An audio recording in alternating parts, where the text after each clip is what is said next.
Hello, everybody, and welcome to this week's edition of Goho from Home. So we're a couple of minutes late. We've actually had a bit of a technical nightmare this morning, but we've managed to put it together, and we're joined by the amazing Susie Kemp from Swindon and Joe Miller from New Zealand. I'm not quite sure where you are in New Zealand, Joe, so we just give it the broad next section. Kia ora. So thank you everyone for joining us. As you know, a lot of you have been to lots of our sessions already. We try to make this quite a fast-paced, really easily digestible discussion. We've had loads of questions in ahead of this session, so we're going to try and get through as many of those as we can. Also, take part. We want this to be interactive, so please put anything if you want to talk to one another in the chat box, and if you want to ask any specific questions to our guest speakers, put them in the question box as well. And then lastly, if you could fill in the poll at the end of the virtual event, so just so we can use that feedback to make future events better. So without further ado, welcome to this week's edition about leadership. And as I said, we're joined by Susie Kemp and Joe Miller. So do you want to introduce yourself, ladies? Susie, do you want to start? Hello there, I'm Susie Kemp. I'm sitting at home, as you might imagine, and I'm the Chief Executive of Swindon Borough Council. Hi. So far away. I feel like you're really far away, and then we're going to go to Joe. Joe, do you want to introduce yourself? Yeah, it's 8 o'clock at night. Cheers, everybody. That's just because I managed to get on the platform. Cheers. I'm the Chief Executive of Hutt City Council, which is right next to Wellington in New Zealand. And 12 months ago, I was still in the UK. And I'm a Liverpudlian. Okay. We've been talking lots about football in our briefing calls. Don't know how much of that we're going to get into today. All everyone. I've got to say this. So Division 2 has agreed that it stays as it is, which means Swindon is up. It's going up the league. How good is that? It's amazing. But then when Susie told me that, I did ask Joe what was happening with Liverpool, and I don't know if you know yet, do you? No, I don't, but I'm worshipping at the feet of King Klopp. All will be well. There you go. Heard it here first. So let's crack on with the kind of questions that we set before this discussion. So firstly, we've got, what advice would you give to ensure excellent collaboration and sound decision making with a remote team? Joe, do you want to start on that one? Yeah, so on the run up to COVID-19, we realised we needed half-hour stand-ups by Zoom every day. And that was really about us all owning the issue and the problem, everybody being on the same page at the same time. We've carried those on through. I've just nipped down to every 2 days. So I think that collaboration is knowing that everybody else can help, owning the problem as a whole and sharing it. And I absolutely agree with that, Stacey. Exactly what we did and are still doing. I think that I would say is the collaboration that we've had through the, doing it virtually has been awesome, actually. And the decision making has been incredibly good as well. And I think that's partly because of the situation, obviously, that we've been in and still are in. But as Joe says, just really kicking it off right from the start and setting the tone and the pace, I think at the beginning was important. Yeah, because that's one of the things that stood out for me. I think it's amazing how quickly local authorities especially have kind of adapted. And we talked about how traditionally it's all been kind of run from the town hall, and really quickly everyone has suddenly, all these public services are now being delivered from people's homes and actually done really well as well. So kind of, do you think, straying off the questions a bit, but do you think that's something we need to, and how are you going to make sure that that continues, you know, when we do return to business as usual, how you can keep that sort of, not necessarily speed all the time, but cut through that bureaucracy and manage to get things done quickly and maybe even more effectively? I guess, I mean, Susie, you'll probably be the same as me. I reckon we've done 18 months change in 8 weeks. Yeah. And I've got to be honest, I don't think we could cope with that pace the whole time. But if I could get 18 months down to 8 months, you know, and do it, and it would be really good. So that's the stuff we've been focusing on, just kind of, and I suppose not letting perfect be the enemy of good, you know, just having a bit of a go and catching up with some of the training and all that stuff afterwards, actually forcing it sometimes. Okay.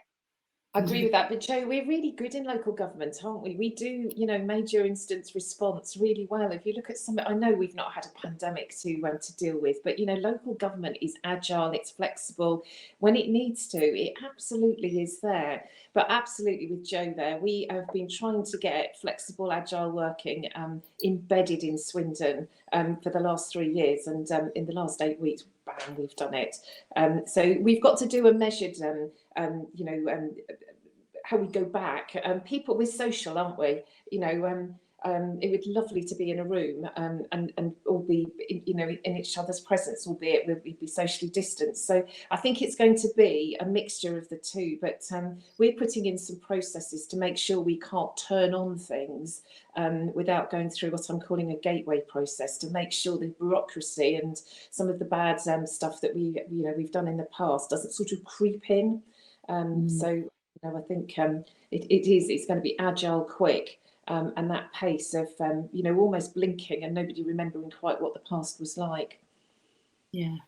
So moving on to that kind of works really well with the next question, which was, how do you plan on managing the next steps of COVID-19? I know that's a really huge question, but it's quite interesting as well. Well, very interesting, in fact, because obviously we've got Joe, where you were telling us on Monday you were moving into stage 2, is it?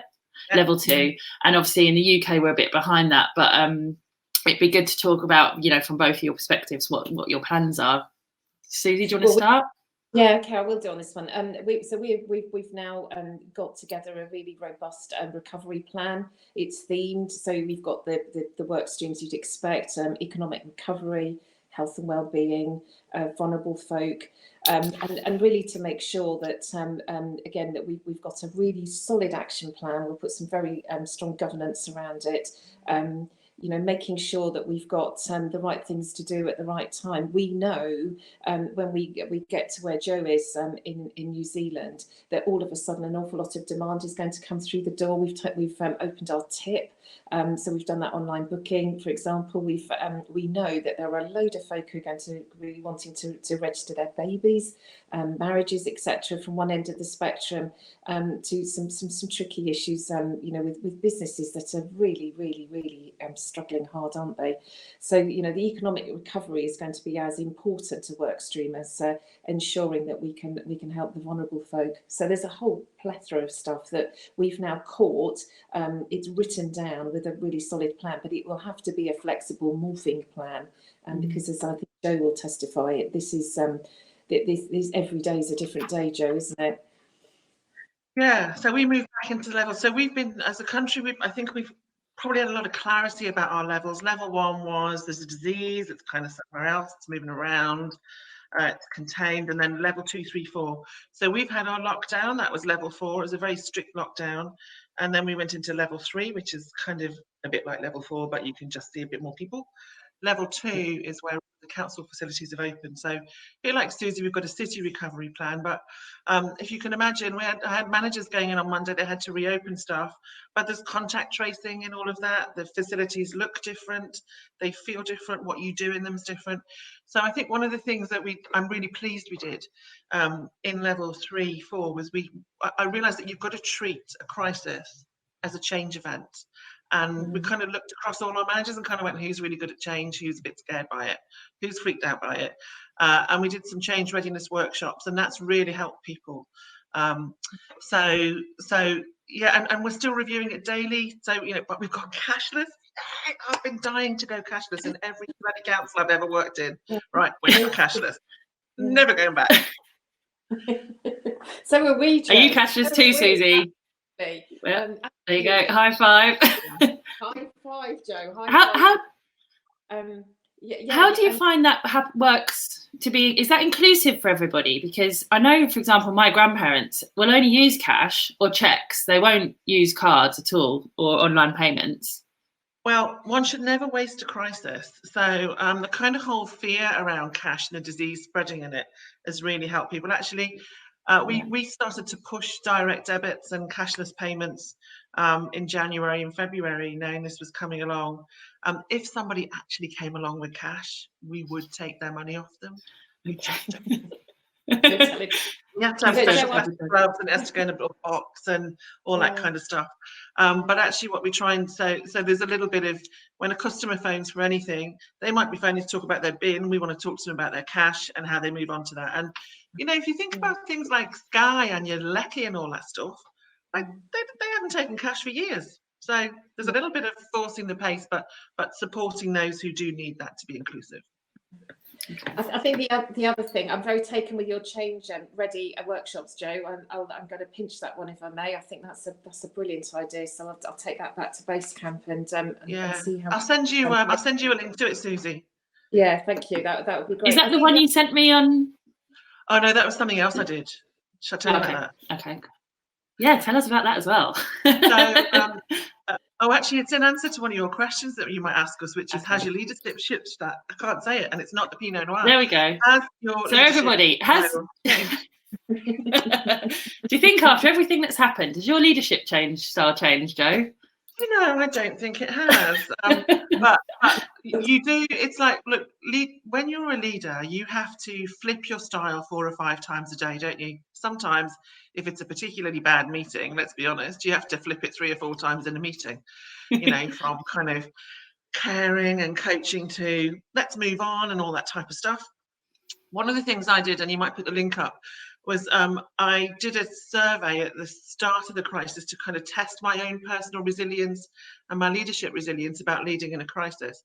And all it did was remind me about the things so my things were, and quite often, the things about seeing 2 or 3 steps ahead, that's really good, but I don't always check in enough with people to make sure they're with me. And the other thing it said is that I can actually be quite modest and sort of underplay some of my own skills, which I think is a particularly female thing, to be honest. So just kind of, now they're traits that I have in real life, but they were sort of more accentuated in a crisis. So it just reminded me to really look out for those things. And so I've very consciously checked in with people a whole heap more, for example. It's a really good, I think, that's it, Robertson Cooper. It's really good. Recommend it. 10 minutes of your life. Do it dead quick, and it's really easy and a nice refresher. Okay, I'll have a look at that. That's good. Yeah. Has my leadership changed? I'm with Jo. I don't think mine has actually. I think it's honed a little bit. I'm good at checking in. I had a dark day about probably 3 weeks ago where I did actually sit at this very desk and sob, which I'd never done at work ever before, ever. And I just got to that place where all on my own, and I didn't really share it with anybody. And what I should have done is probably pick the phone up to one of my colleagues and just said, how are you feeling? Because actually I suspect 1 or 2 of them were feeling in a bit of a dark place too. So we've tried to get a lot better at honest check-ins. I'm fine is the absolute word of the moment, and I've got very much better at. I'm pretty good at checking in, but I've got much better at really probing. What do you mean by fine?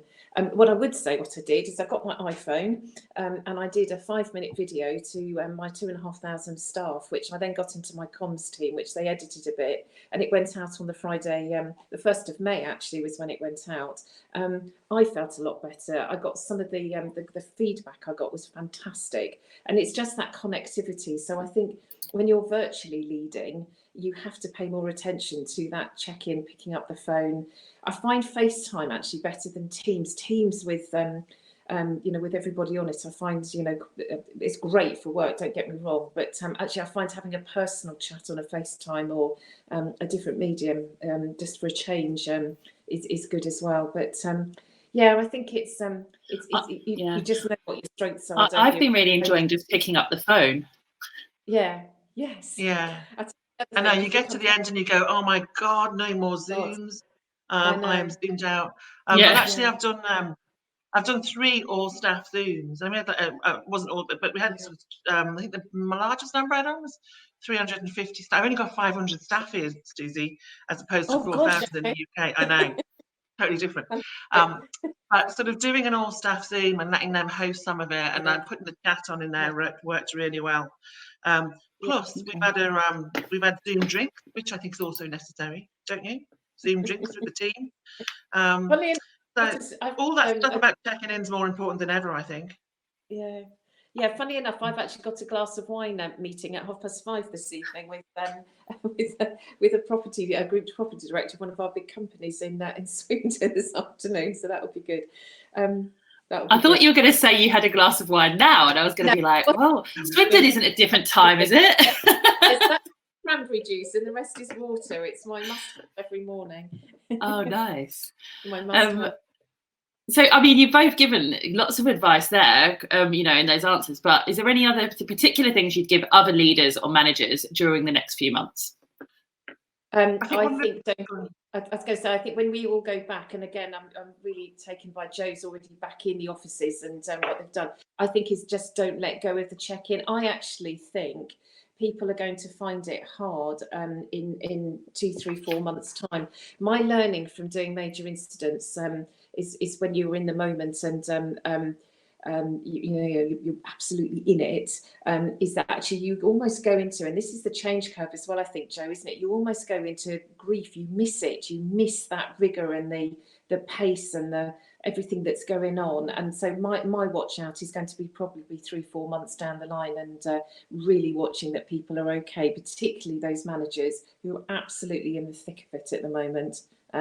So that's my learning from the past that I will absolutely bring in this time round. Yeah, I think the big thing I would say to anyone is there's no such thing as going back to BAU, right? This is the new normal. So, for example, even going back into the office, we're building in that future resilience. We've only got, so for example, not everyone's going in on the same day. We've got Team A that goes in on a Monday, Team B that goes in on a Tuesday. As senior leaders, we are absolutely modelling the behaviour that we expect from everyone else. And so there are a couple of lessons. And I think, I was reflecting, obviously everyone's kind of going, there's no politicians online, so I can say this, can't everyone's going, Jacinda, we want Jacinda, we love Jacinda, and for lots of reasons. But I think that one of the things that has happened here that's different is this hasn't been about a government saving us. And in the same way, this isn't about the council doing that. So we've kind of been very citizen-centric. So what that means is there's this real kind of, we are all in it together. There's a Te Reo phrase that says "e waka eke noa," which basically means we're all in the same boat, we're all in it together. And so what that means is how do we collaborate together, use our collective power to make the change we need to be? And actually in a time for us that could have been very isolating, where people were in different places, it's really brought us together with a sense of common purpose and mission. So I want to use that very much over the next couple of months. The other thing I would recommend to people that I did while we were off, and it's not my idea, it's my wonderful head of HR, Kelly Alkema. We did a wellbeing survey, really quick, really cheap, actually it was free, we love free things.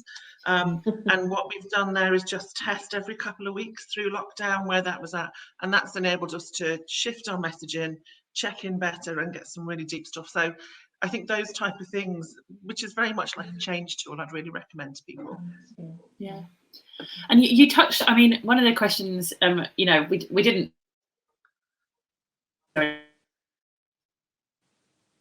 But one of the things that's been written a lot in the I just dropped out then, sorry, my internet's really bad. The news is that the countries with female leaders seem to have performed better during this crisis. Now, we all know that we're all for female empowerment, but what do you think about that headline? Lots of newspapers have led with that, but what are your thoughts on it? Oh, go on. Susie.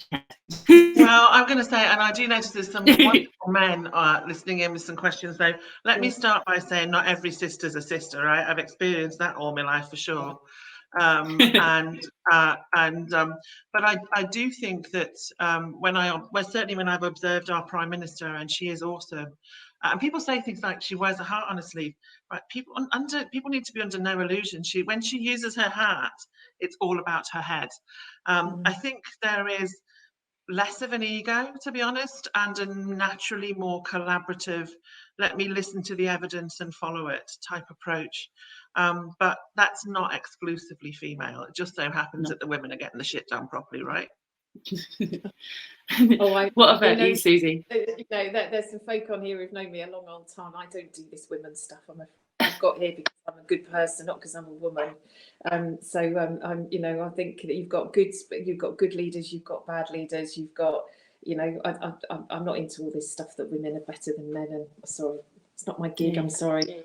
Sorry. No, I'm just interested because the papers keep, really, I mean, there's certain papers as well, but they keep, really going on about it. And I just wondered actually from being, you guys are obviously more within that, area, and the area that they're talking about, whether you had any thoughts on it, or whether it's just a way for them to sell more papers, because I suppose it's something else to kind of write about. Yeah, I think what's interesting is, everybody's wired differently, aren't they? I know I'm a people person, and that's probably why I had my meltdown about 4 weeks ago, because I'm a people person. I need people around me. I thrive on people. And so my leadership style is, my goodness me, I can be direct. You've seen me be very direct, and I can really, get things moving. But I know to get the best out of people, you need to bring them with you. You need to be collaborative. You need to you need to be kind, you need to have empathy and all of that. I think a lot of folk who have come up and are now in senior positions, if they've come up through something where they're hardwired, so a fantastic director of customer services IT, but he was completely wired through IT. He was all about black and white, and so the training he needed around empathy, people skills was different to the training that I would need. So some things are naturally, and I guess, Jo, you could argue, couldn't you, that women tend to be more people focused because we're mothers, or we just the way we've come up. I don't know, but whether I've met some women who are total witches, though. Do you know what I mean? And I'm not going to lie, and it's like, right, and then you kind of think, oh, it's the sister that can help me, and the first thing they've done is bloody pulled the ladder up, so you've got no chance of getting on behind it. No, I get the wickedness from women actually far more than I do from men. So there you go. Anyway, definitely. This is probably a really good hub. And Laura's saying you don't have to be mother to care about people either. Rock on, Laura. Absolutely with you. Yeah. But I'm not a mother. When we're all out of lockdown, I think we'll this is a really good pub discussion, isn't it, for another time probably. But it's interesting to see what's coming up through the chat boxes. I think there are 5 things that have marked New Zealand's response, and I'd like to think we've sort of reflected on this locally as well as nationally. I think the first thing is compassion, that there's been sympathy and concern, whether that's for small businesses that are struggling, whether it's for elders, whether it's for just trying to, so the whole kind of start of there's been a real, I've felt, and we're trying to do it as a city, to really understand the needs of different sectors in our city. There's absolutely been clarity of mission, what we're on about, no messing about, we're all in it together, we know what we've got to do. I think communication for us has been massive, and it's something, so every day at 1 o'clock, Jacinda and this guy called Ashley Bloomfield, who's the Director General of Health, he has become a meme, and he has got a fan club, and he's a civil servant. How did that happen, right? But they come on every day at 1 o'clock, and we all go, oh my God, what's Ashley and Jacinda going to say today? And I've done that myself. I've deliberately kept myself as the messenger through my marvellous Chief of Staff, Karen. I think I've done 25 staff updates, as well as the 3 or 4 staff Zooms. So I said that, and then that thing around citizens and all doing it together. So I think that's been at the heart of our approach, and the collaboration bit. Susie, we've written the guidelines for all of the levels as national and local government together. I agree with that. Again, I'm very taken with what's coming through the chat box here, and culture. So in Swindon, we started 2 years ago a massive cultural change programme, which has stood us in really good instead, and leadership and leadership styles, the culture, the empowering, supportive, rigour. Really making sure that we've got a pace. So can I just say that to Graham and to Josie particularly, I think absolutely, I think all leaders need to make sure that they are developing and developing strong sense of culture, behaviours, and I think that's never been as important now as on the Teams meetings that we're all doing.